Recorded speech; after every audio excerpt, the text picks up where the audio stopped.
దినవృత్తాంతములు మొదటి గ్రంథము 27వ అధ్యాయము.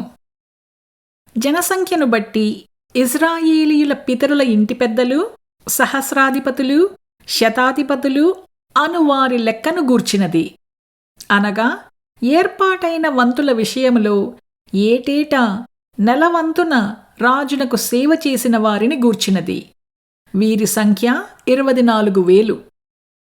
మొదటి నెలను మొదటి భాగము మీద జబ్దీయేలు కుమారుడైన యాషాబాము అధిపతిగా ఉండెను.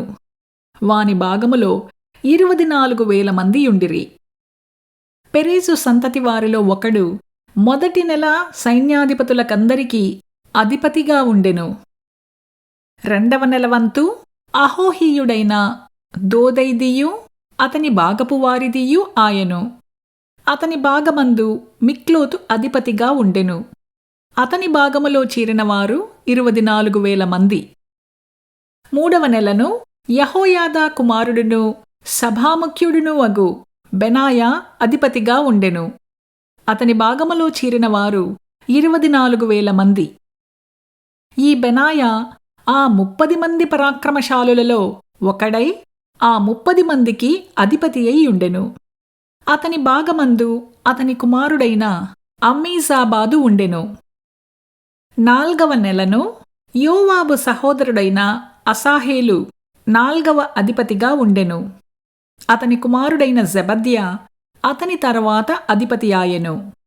అతని భాగములో చేరినవారు 24,000 మంది. 5వ నెలను ఇస్రాహేతీయుడైన షమ్మూతు అధిపతిగా ఉండెను. అతని భాగములో చేరినవారు 24,000 మంది. 6వ నెలను తెకోవీయుడైన ఇక్కెషునకు పుట్టిన ఈరా అధిపతిగా ఉండెను. అతని భాగములో చేరినవారు 24,000 మంది. 7వ నెలను ఎఫ్రాయిము సంతతివాడును పెలోనీయుడైన హేలెస్సు అధిపతిగా ఉండెను. అతని భాగములో చేరినవారు 24,000 మంది. 8వ నెలను జెరహీయుల సంబంధుడును హూషాతీయుడును అయిన సిబ్బెకై అధిపతిగా ఉండెను. అతని భాగములో చేరినవారు 24,000 మంది. 9వ నెలను బెన్యామీనీయుల సంబంధుడును అనాతోతీయుడును అయిన అబియేజరు అధిపతిగా ఉండెను. అతని భాగములో చేరినవారు 24,000 మంది.